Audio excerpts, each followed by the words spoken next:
warahmatullahi wabarakatuh. Salam sejahtera, Shalom, Om Swastiastu, Namo Buddhaya, salam kebajikan. Indonesia ini negara besar. Kita harus mampu keluar dari middle income trap. Kuncinya kita harus mampu menaikkan nilai tambah di dalam negeri. Di tengah gempuran resesi global, perang dagang, konflik geopolitik, rata-rata pertumbuhan ekonomi negara kita tetap resilient di rata-rata 5%. Pertumbuhan ekonomi yang berkualitas didukung dengan penurunan angka pengangguran, angka kemiskinan, penurunan angka Gini rasio, dan juga angka inflasi yang terkendali.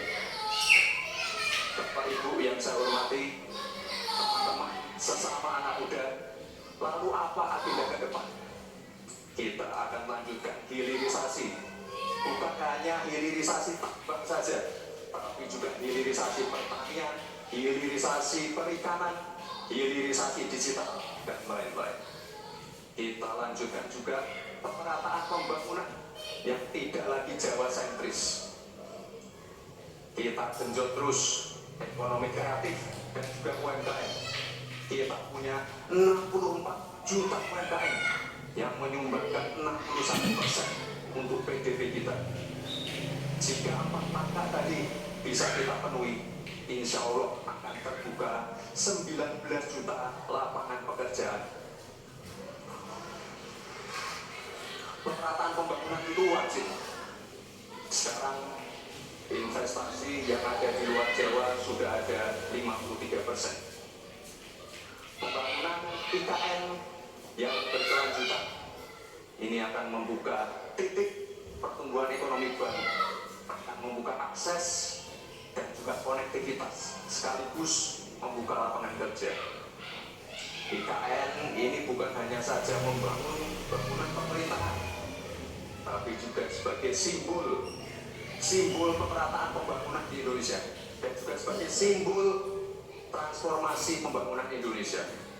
Bapak dan Ibu yang saya hormati, saya juga berkeyakinan suatu saat nanti Indonesia akan menjadi raja energi hijau dunia dengan terus mengembangkan biodiesel, bioaftur dari sawit, bioetanol dari tebu, sekaligus kemandirian gula.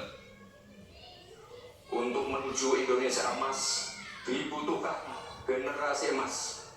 Kita harus mampu merubah future challenge menjadi future opportunity. Kita harus punya future talents yang dilengkapi dengan future skills. Untuk itu, hilirisasi digital akan kami genjot. Kita akan siapkan anak-anak muda yang ahli artificial intelligence, anak-anak muda yang ahli blockchain, anak-anak muda yang ahli robotik, anak-anak muda yang ahli perbankan syariah, anak-anak muda yang ahli kripto. Bapak dan Ibu yang saya hormati, narasi besarnya di sini adalah keberlanjutan, percepatan, dan penyempurnaan. Terima kasih. Wassalamualaikum warahmatullahi wabarakatuh. Selamat Hari Ibu. Selamat untuk kaum perempuan hebat di Indonesia. Terima kasih. Terima kasih.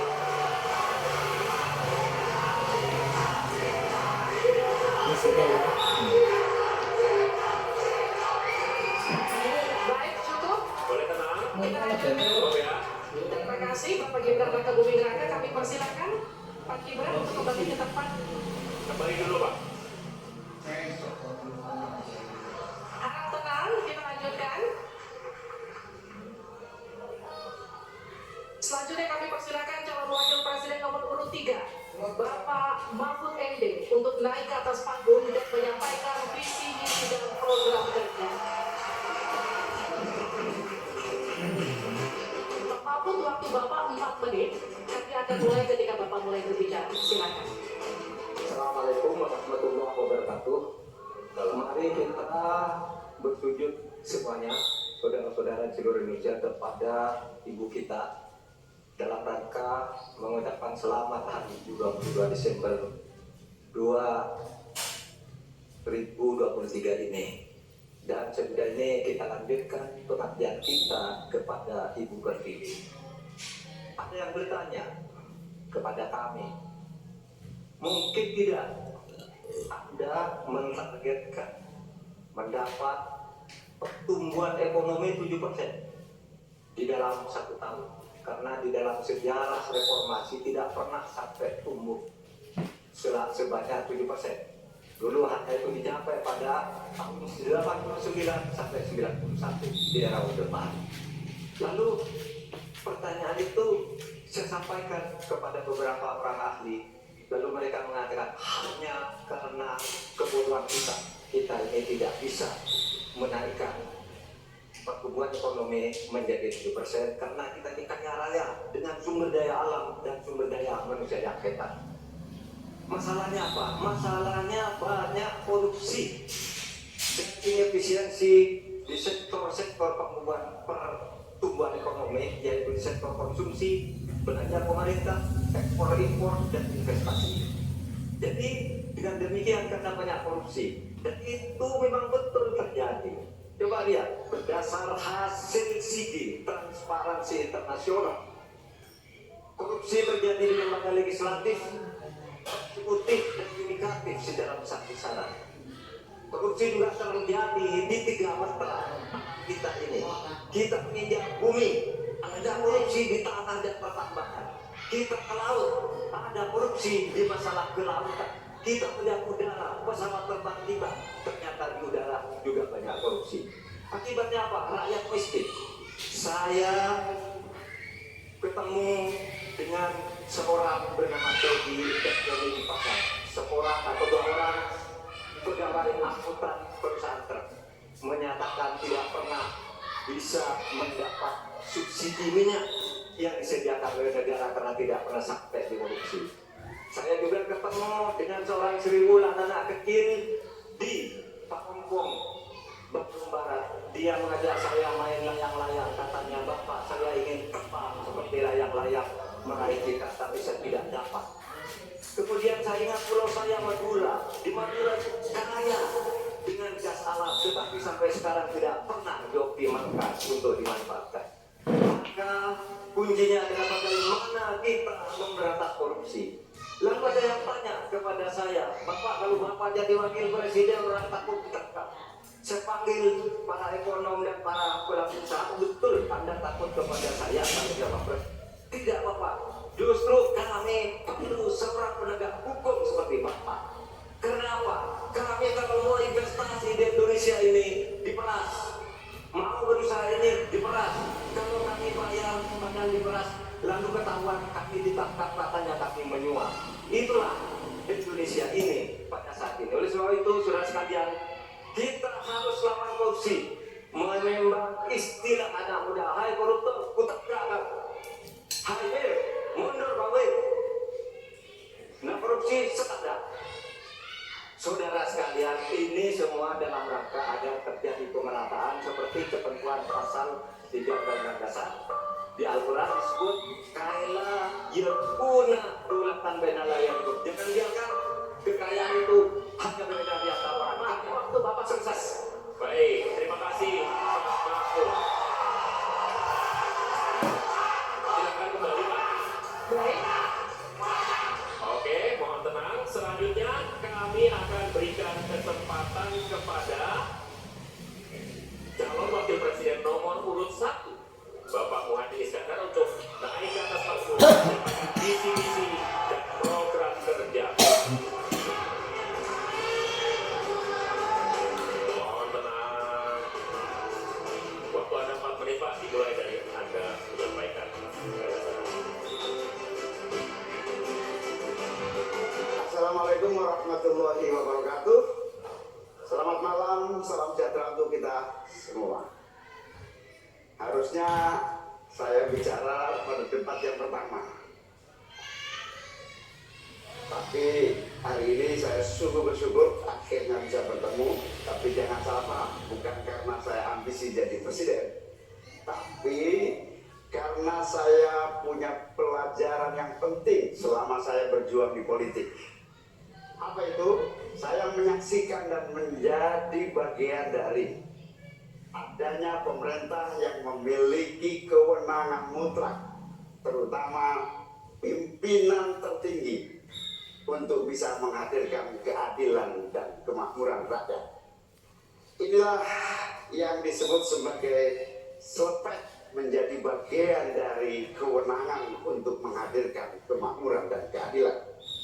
Selepet itu seperti sarung yang saya bawa ini, bisa di kalangan santri bisa membangunkan yang tidur, menggerakkan yang loyo, dan sekaligus mengingatkan yang lalai.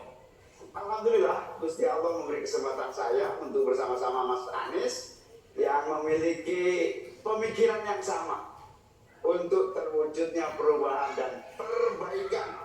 Bahkan kami berdua seperti botol dengan tutupnya. Jangan salah, selepet itu disrupsi. Disrupsi itu adalah awal dari perubahan.